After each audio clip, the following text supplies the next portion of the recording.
Just Buckets here. Ito na ang Molten BG3800. Sulit ba to o hindi? Let's find out. In-order ko nga pala to sa Lazada sa halagang 1.6. Ayan, pagkatapos kong i-unbox, ang color nga pala niya ay orange and ivory based dun sa Lazada. Ayan, pagkatapos ko siyang magamit ng 3 araw, ito na. Kumakapit talaga yung alikabok kasi ginamit ko siya sa Dusty Cork. Lubog nga pala yung barcode niya kasi ito yung version 2 ng BG3800. Ang official size niya is size 7. FIFA approved na rin siya guys at composite leather siya. Tapos dumako naman tayo sa on-court performance niya. Sa grip naman, madali ba siyang hawakan?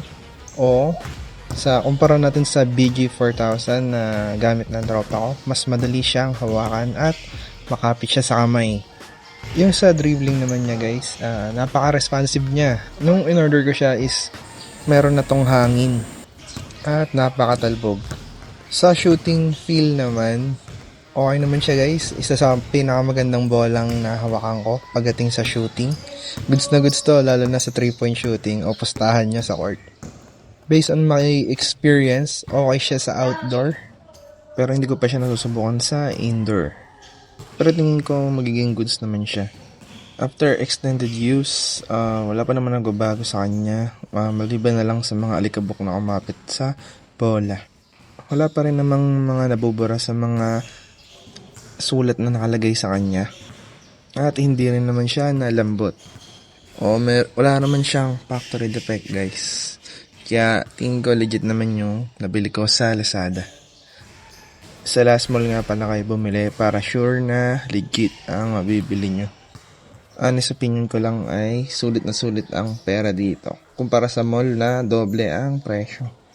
Ang rating ko sa kanya from out of 10, siguro mga 9. Kaya kung naglalaro rin kayo sa outdoor court, recommend ko sa inyo to guys.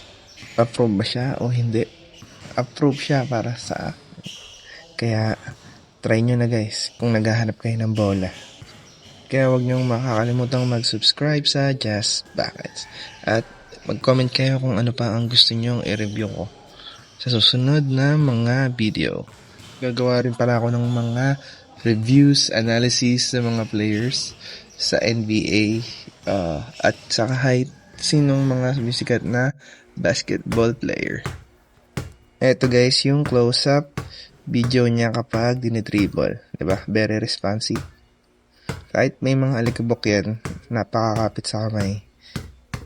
So tingin ko ito na yung pumalit sa GG7X ng Molten. Kasi hindi na sila nagre-release nun ngayon.